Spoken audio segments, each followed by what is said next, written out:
Ils disent que les femmes n'oublient pas ce que tu as dit, elles se souviennent de ce que tu leur as fait ressentir. Et si je te disais que seulement 3 mots, bien choisis, peuvent rester gravés dans son esprit pour toujours?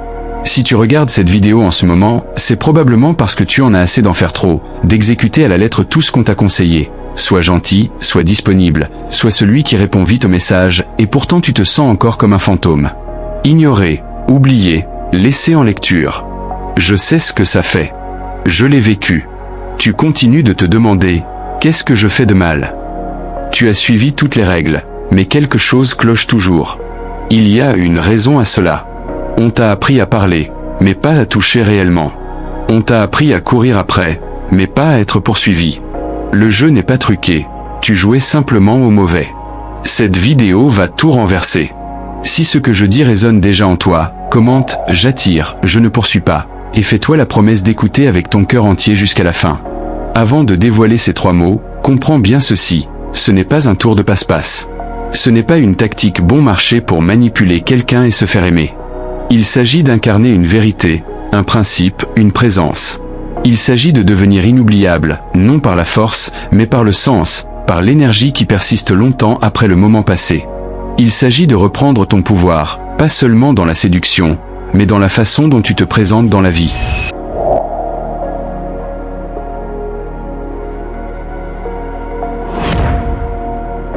Numéro 1. Toi et moi.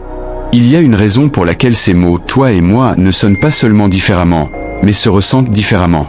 Ces mots n'appartiennent pas au monde des astuces ou des stratégies, mais à quelque chose de bien plus ancien, le pouvoir de la suggestion, cette manière qu'a le langage de contourner la logique pour aller toucher quelque chose de plus profond. Et pourtant, la plupart des hommes ne le voient pas. Ils pensent que l'influence doit être bruyante, complexe, qu'elle demande de l'approbation. Mais la confiance, elle, n'a besoin d'aucune permission. La présence ne quémande rien. Toi et moi fonctionnent non pas parce que c'est malin, mais parce que ces mots créent un cadre, une fenêtre ouverte sur un futur partagé, une image à laquelle elle ne s'attendait pas, mais qu'elle ne peut plus s'empêcher de contempler. Quand tu utilises ces mots avec intention, avec la bonne tonalité et au bon moment, tu crées ce que la plupart des hommes ne créeront jamais, un espace mental qui t'appartient. Toi et moi, on ferait une sacrée équipe si on arrêtait de faire semblant du contraire. Cette phrase ne se contente pas de suggérer une alchimie, elle insinue une vérité silencieuse. Et soudain, elle ne se demande plus seulement ce qu'elle ressent, mais depuis combien de temps toi aussi tu ressens cela. C'est ainsi qu'on reste dans l'esprit de quelqu'un, pas à travers les oreilles, mais dans ses décisions. Toi et moi, on ne devrait jamais être laissés sans surveillance. Ces mots sont légers, suggestifs, amusants, mais dans son esprit, ils dessinent des éclats de rire, de la tension, des moments partagés. Tu viens de créer une scène dans son imagination, et c'est tout le but. Tu ne dis pas toi et moi pour l'impressionner. Tu le dis pour évoquer un futur si naturellement qu'elle commence à l'imaginer. C'est ainsi que naît l'émotion, à travers les histoires, les images, les allusions qui contournent la raison.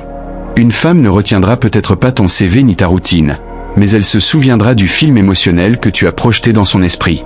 Et toi et moi en est la télécommande. Cette phrase ne poursuit pas, elle guide.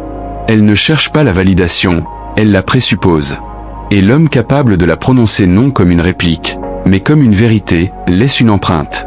Tout est dans le ton, dans la manière de marquer une pause avant de la dire. Tu pourrais passer 1000 heures à apprendre quoi écrire par message et être quand même ignoré. Ou bien apprendre à parler comme un homme qui se perçoit lui-même comme un prix. Alors, chaque mot que tu prononces devient une porte, non vers le besoin, mais vers la curiosité. Toi et moi, on se disputerait sûrement tout le temps, mais mon Dieu, qu'on aimerait chaque minute. Ce n'est pas seulement une touche d'humour, c'est une tension, une collision de 2 énergies contraires. Elle l'entend et se demande, et si c'était vrai? Elle t'imagine, elle visualise les échanges, les frictions, les rires. C'est ainsi que naît l'attirance, dans l'imagination. Toi et moi, on ne devrait jamais être dans la même ville sans provoquer de chaos. Oui, c'est drôle, mais ça évoque une aventure, une complicité, une énergie rebelle. Elle se surprend à se demander ce que ce serait de te côtoyer plus longtemps qu'un instant. Et la curiosité est toujours la première porte vers l'obsession. Mais ces mots ne fonctionnent que s'ils reposent sur quelque chose de vrai. Tu ne peux pas dire toi et moi si tu forces l'intérêt ou si tu poursuis la validation. Cette phrase devient puissante seulement quand elle sent déjà chez toi quelque chose d'unique. C'est ce que la plupart des hommes ratent, ils imitent la forme sans incarner le fond. Tu ne dis pas toi et moi pour créer quelque chose, mais pour ancrer ce qui est déjà là. C'est pour cela que la discipline intérieure est essentielle. Si tes mots sont vides, ils s'évaporent.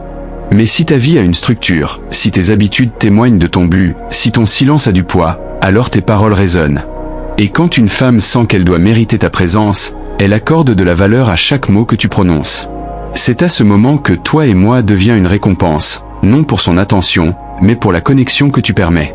Sa force vient du fait qu'elle est indirecte. Elle ne demande rien, ne force rien. Elle offre un aperçu d'un possible avenir, une vision dans laquelle elle peut entrer. C'est là que la plupart échouent. Ils veulent qu'une femme ressente ce qu'ils n'ont pas encore créé. Mais toi et moi, c'est l'espace lui-même. Ces mots ouvrent un champ émotionnel, et s'ils sont dits au bon moment, ils gravent un nouveau fichier dans son esprit, intitulé « Toi ». Souviens-toi d'une vérité universelle. Les femmes ne s'obsèdent pas sur ce qu'elles comprennent, mais sur ce qu'elles ressentent sans pouvoir l'expliquer.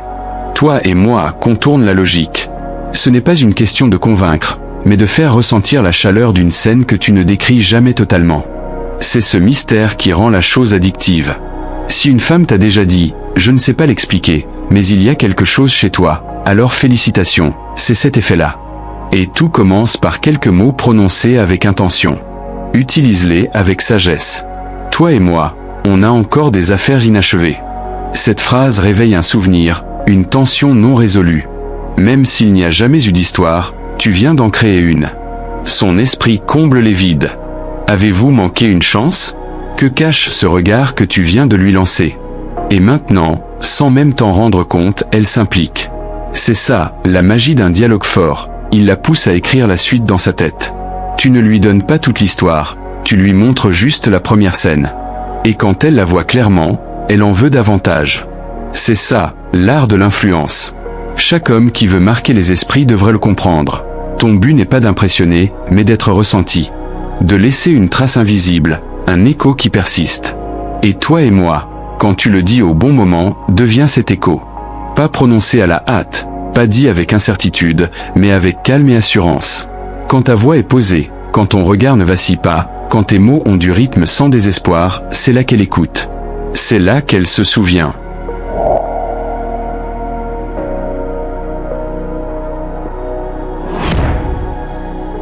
Numéro 2. Déchiffre-moi. Le mystère est tout.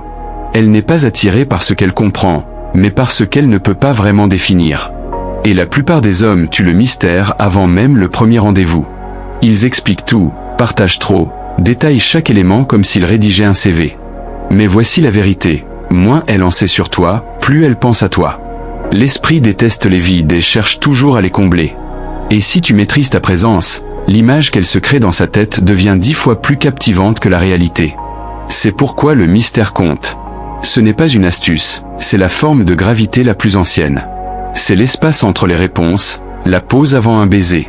Les 3 mots qui déclenchent cet effet ne parlent pas d'identité, mais d'initiation. Ils signalent quelque chose de rare, de différent. Ces mots sont « déchiffre-moi », non pas prononcés directement, mais incarnés dans ton énergie, ton comportement, dans des silences calculés. Le mystère n'est pas l'absence d'information, mais la présence de tension. Quand tu retiens un détail, quand tu ne révèles pas tout, quand tu lâches une phrase du genre « je te raconterai plus tard », c'est plus amusant si tu déchiffres moi. Tu ne deviens pas difficile, tu deviens inoubliable.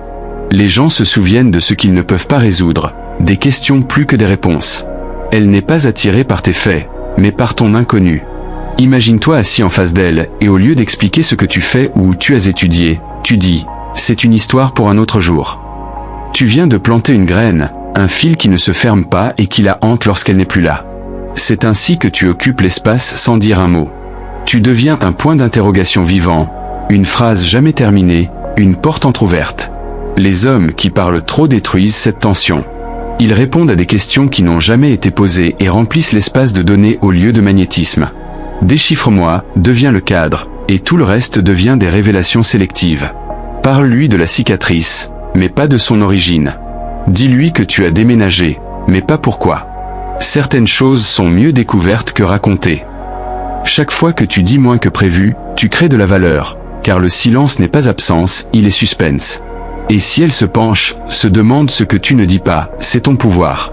Le mystère n'est pas du détachement, c'est une conception, une structure avec des vides. Chaque homme intéressant sait créer un présent en retenant juste assez pour susciter l'intérêt sans frustrer. Quand tu dis « déchiffre-moi », tu ne lui donnes pas un puzzle, tu lui offres le frisson de découvrir du sens.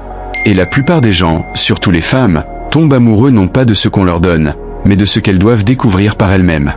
Laisse cette idée s'imprégner. Laisse-la te trouver en couche. Parle avec intention, mais laisse des portes fermées. Et quand tu laisses une allusion, fais en sorte qu'elle mène à quelque chose d'émotionnel, pas d'informatif.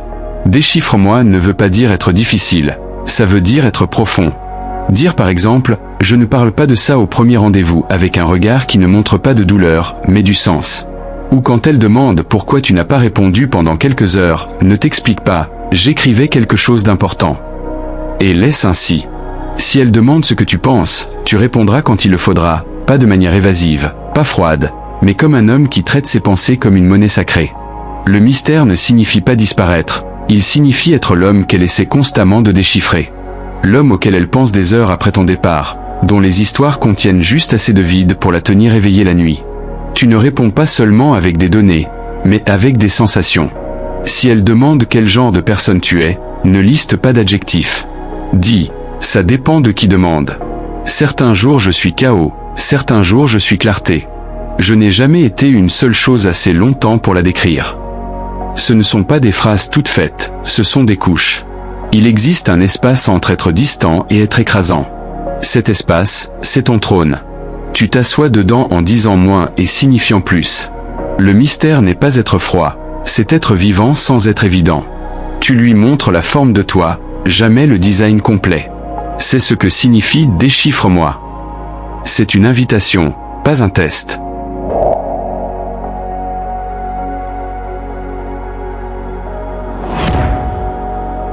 Numéro 3. Je veux ça, je veux ça. Il existe une différence subtile mais fondamentale entre dominer et diriger. La plupart des hommes échouent parce qu'ils tentent de contrôler ce qu'ils devraient simplement guider. Être direct, ce n'est pas aboyer des ordres, ni chercher à prouver sa virilité à coups d'explications ou de gestes forcés. C'est savoir être clair sans exercer de pression, agir sans chercher l'approbation. Dans un monde rempli de jeux sans fin et de relations floues, la franchise est devenue une forme de rébellion. 3 mots peuvent avoir plus d'impact qu'un long discours. Je veux ça. Prononcé au bon moment, avec le ton juste, il ne sonne pas comme une tentative de contrôle, mais comme un signe de calme et de maîtrise. Et c'est rare. Chaque fois qu'un homme dit avec assurance « je veux ça », il ne montre pas seulement sa décision, mais sa confiance intérieure. Et c'est précisément ce que les femmes perçoivent inconsciemment à travers chaque échange. Je veux ça n'est pas de l'arrogance, c'est une direction. C'est savoir ce que tu veux et ce que tu refuses. Je veux ça, mais pas au prix de qui je suis. Cette phrase trace une limite tout en offrant une vision. Et cette combinaison fermeté et clarté est puissante. Elle lui fait comprendre que tu ne cherches pas à te plier à ses attentes, mais que tu incarnes déjà ton propre cadre. Être direct dans ton désir, ce n'est pas tout étaler dans une urgence maladroite. C'est ne pas avoir peur de ta vérité. Je veux cette connexion, mais je ne la poursuivrai pas. Ces mots révèlent que tu agis avec intention, sans dépendance, que tu diriges sans tirer. Les femmes sont naturellement attirées par les hommes qui avancent avec clarté, pas avec chaos. Je veux que cette expérience soit réelle, pas précipitée. Voilà comment tu ancres ta présence, comment tu donnes de la profondeur à un moment. Mais ne te contente pas de le dire, vis-le. Si tes paroles ne reflètent pas ta manière de vivre, elles s'effondreront. C'est là où tant d'hommes échouent. Ils copient des phrases qu'ils n'ont pas encore méritées. Tes habitudes doivent soutenir ta parole. Tes choix doivent être l'écho de ta clarté. Si tu veux qu'elle te croie, sois cohérent. C'est là que réside la véritable puissance, dans l'alignement entre tes mots et ta marche. Dis-toi, je veux la paix plus que la validation. Puis laisse ton énergie parler avant même tes phrases. Parce que lorsqu'un homme cesse de chercher à dominer et commence à diriger avec calme et certitude, il devient inévitable. C'est dans la manière dont il prend les devants sans demander la permission. C'est dans la façon dont il offre une structure sans avoir besoin de contrôler. Je veux que ce moment soit vrai, même imparfait. Voilà du leadership en une phrase. Tu ne cherches plus à impressionner, tu l'invites à la sincérité. Tu rappelles que la connexion a plus de valeur que l'image, que la présence vaut mieux que la performance. Chaque interaction reflète ton standard intérieur. Si tes paroles sont dispersées, tes gestes hésitants, ton rythme réactif, on t'oubliera. Mais si tu parles avec précision, sans excès, avec conviction plutôt qu'insistance, tes mots laisseront une trace. Les femmes sont fatiguées des hommes qui parlent trop et signifient si peu. Alors dis ce que tu veux, mais dis-le comme si c'était déjà une réalité. Parce que la croyance précède l'attraction. Je veux ça, et je n'ai pas peur de le perdre si ce n'est pas aligné. Voilà le véritable pouvoir. C'est le calme qui parle. Les hommes directs avancent comme s'ils savaient déjà ce qu'ils sont prêts à quitter. Ils ne sont pas attachés au résultat, ils sont fidèles à la vérité. Je veux que ce moment compte, pas qu'il existe simplement. C'est ainsi que tu transformes un instant en profondeur. C'est ainsi qu'elle commence à percevoir tes mots non pas comme une conversation, mais comme une fondation, quelque chose sur quoi bâtir. Et quand elle sent que ta clarté ne cherche pas à obtenir quelque chose d'elle, mais à créer quelque chose de vrai, tu deviens inoubliable. Alors cesse d'être agressif. Sois précis, mesuré, exact. Conduis par tes choix. Marche comme une décision. Parle comme un homme qui a connu le silence et qui choisit encore la clarté. Je veux, ça n'est pas qu'une phrase. C'est une déclaration d'identité. Et si tu l'incarnes pleinement, le monde et les femmes qui le peuplent te répondront.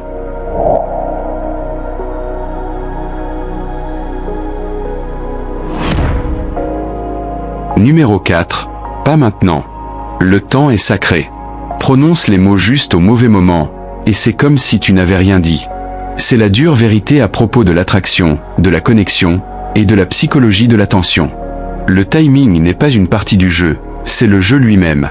Tous ceux qui parlent avant d'avoir ressenti le moment, tous ceux qui lâchent une vérité avant que l'espace ne soit prêt à l'accueillir, finissent mal compris, ignorés ou pire, rejetés.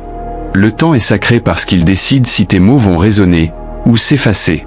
Et s'il existe une qualité qui distingue les hommes inoubliables de ceux qu'on oublie aussitôt, c'est leur capacité à attendre jusqu'à ce que le moment réclame leurs mots. C'est là qu'ils marquent. C'est là qu'ils laissent une trace. Il existe 3 mots capables, lorsqu'ils sont dits à la seconde parfaite, de changer toute la direction d'une connexion. Pas maintenant. Ces mots ne sont pas un refus. Ce sont des mots de conscience. Ils signifient « je vois la valeur de ce qu'il se passe, mais je vois aussi la valeur du moment présent ». C'est l'homme qui comprend qu'il ne faut pas déclarer son amour quand elle est distraite. C'est celui qui attend que le silence soit chargé avant de parler. Lorsqu'un homme dit « pas maintenant » avec force et sérénité, il révèle une maîtrise rare. Et loin de l'éloigner, cela la rapproche. Parce qu'à cet instant, elle ne réagit plus à ses paroles, elle anticipe la suivante. Et cette attente, c'est le cœur de l'attraction. Imagine qu'elle se confie enfin, fragile, vulnérable. La plupart des hommes se précipitent pour consoler, pour corriger, pour combler le silence. Mais l'homme qui comprend le temps, lui, attend. Il ne répare pas. Il laisse la place à ce qu'elle ressent. Puis, après un instant suspendu, il dit doucement « pas maintenant, mais je ne vais nulle part ». Ce n'est pas une phrase apprise, c'est une ancre. Une promesse silencieuse qu'elle sent plus qu'elle ne comprend. C'est cette maîtrise du moment, pas la réaction, mais la réponse qui fait toute la différence. Elle ne le dira peut-être pas, mais elle s'en souviendra. Parce que les silences et les espaces entre les mots sont souvent plus puissants que les discours. Chaque grand communicateur le sait, ce qui n'est pas dit donne du poids à ce qu'il est. Quand tu marques une pause avant de répondre, tu lui montres que tu choisis, que tu ne subis pas. Pas maintenant devient une manière de contenir le moment au lieu de le briser. Tu ne repousses pas, tu invites. Tu lui permets de ressentir la gravité de l'instant. Et parce que peu d'hommes en sont capables, tes mots prennent une valeur rare, celle qui reste longtemps après ton départ. La raison pour laquelle pas maintenant frappe aussi fort, c'est parce qu'il introduit une vertu que beaucoup d'hommes fuient, la patience. Ce n'est pas de la froideur, c'est de la maîtrise. Tu montres que tu contrôles ton rythme, ton attention, ta direction. Elle n'a pas l'habitude de ça. Elle a l'habitude des réactions précipitées, des gestes trop rapides, des hommes qui remplissent les silences de peur qu'ils deviennent inconfortables. Mais celui qui dit pas maintenant au moment exact, lui, devient inoubliable. Pas parce qu'il a insisté, mais parce qu'il a attendu juste. Il n'a pas besoin d'être le premier. Il veut être ressenti. Pense à ce moment avant un baiser. Il sent l'air changer, il voit l'intensité dans ses yeux, mais il ne se précipite pas. Il laisse la tension grandir, il laisse le silence parler. Et juste avant de franchir la distance, il murmure « pas maintenant, mais bientôt ». Et soudain, elle est accrochée. Non pas par pression, mais par rythme. Par désir. C'est ça, la puissance du timing. Ce n'est pas retarder pour retarder. C'est sentir le moment où les émotions s'alignent. La plupart des hommes détruisent la magie d'un instant en voulant trop vite être entendus. Mais l'homme qui comprend le temps, lui, laisse venir. Il ne force pas. Il attire. Pas maintenant n'est pas une fuite. C'est un positionnement. C'est une façon de dire « je respecte trop ce qu'on vit pour le précipiter ». Peu importe le contexte, colère, désir ou tendresse, la règle reste la même. Fais une pause, puis choisis tes mots. C'est là qu'ils pénètrent, qu'ils restent, qu'ils transforment. Dans ce monde saturé de bruit, de notifications et d'impatience, le timing devient une langue en soi, celle du calme, de la maîtrise et du pouvoir intérieur. Apprends à la parler. Et quand tu dis pas maintenant, ne t'excuse pas, ne justifie rien. Dis-le avec sincérité. Parce qu'un jour, le moment reviendra. Et ce jour-là, tes mots frapperont 10 fois plus fort que si tu les avais dit trop tôt.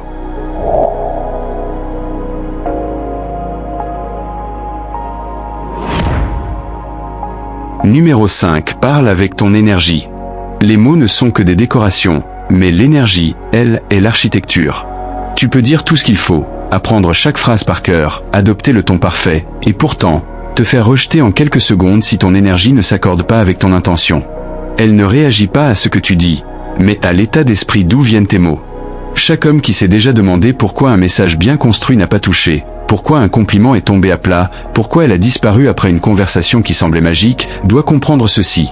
Tes mots ne veulent rien dire si ton énergie n'est pas alignée. Et par énergie propre, on ne parle pas de pureté morale, mais de cohérence, d'authenticité, de vérité, de force tranquille.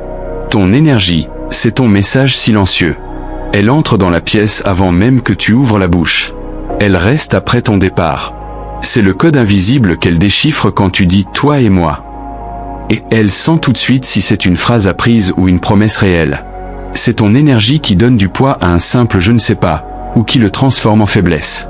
C'est elle qui rend un « je veux ça » soit désespéré, soit magnétique. C'est elle qui fait qu'un « pas maintenant » sonne comme une fuite ou comme de la maîtrise.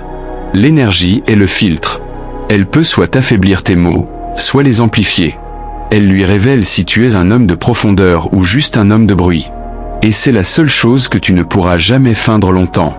Si ton énergie vient du manque, du besoin ou de la recherche d'approbation, tout ce que tu diras échouera. Tu peux lui murmurer « toi et moi, on ferait des étincelles ». Mais si ton énergie trahit l'insécurité ou l'agitation, elle le ressentira avant même d'en avoir conscience. Le féminin sent avant de comprendre. C'est une intuition qu'on ne peut pas tromper. Les hommes qui l'ont compris cessent de se demander quoi dire et commencent à se demander qui ils sont quand ils parlent. Tu veux que ton « je veux ça » ait du poids ? Alors vis de façon à ce qu'il ait du sens. Tu veux que ton « pas maintenant » crée de l'attente et non de la confusion ? Alors fais en sorte que ton calme soit vécu, pas joué.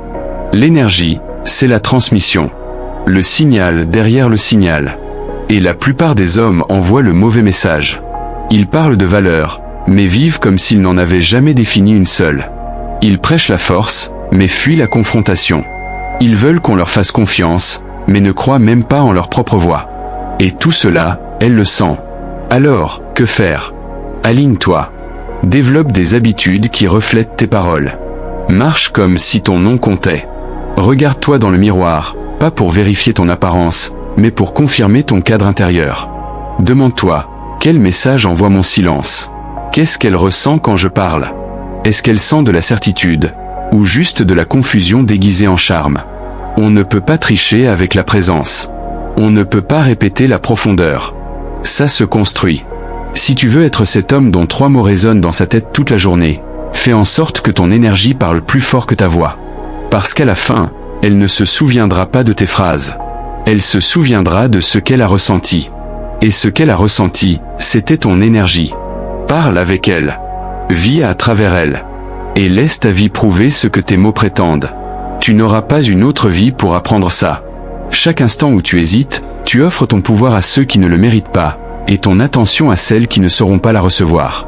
La vérité, c'est que la plupart des hommes n'entendront jamais ce message. Ils continueront à chercher, à courir, à perdre. Mais toi, tu l'as entendu. Et à partir de maintenant, tu bouges différemment. Tu parles différemment. Si ce message a résonné dans ta poitrine, si quelque chose s'est réveillé en toi, alors retiens ceci, l'énergie d'abord, toujours. Parce qu'à chaque fois que tu choisis ton énergie avant tes mots, un autre homme, perdu dans le bruit, trouve enfin le signal. Et peut-être, juste peut-être, qu'il se sauve de longues années de regrets. Pour celui qui est prêt, pas seulement curieux, mais prêt, tout commence là. Pas de discours creux, pas de masque. Juste la carte complète pour transformer tout ce que tu viens d'entendre en réflexe vivant. Parce que la vérité ne devrait jamais attendre. Et toi non plus. Si cette vidéo t'a parlé, abonne-toi à cette chaîne et aime cette vidéo. À la prochaine.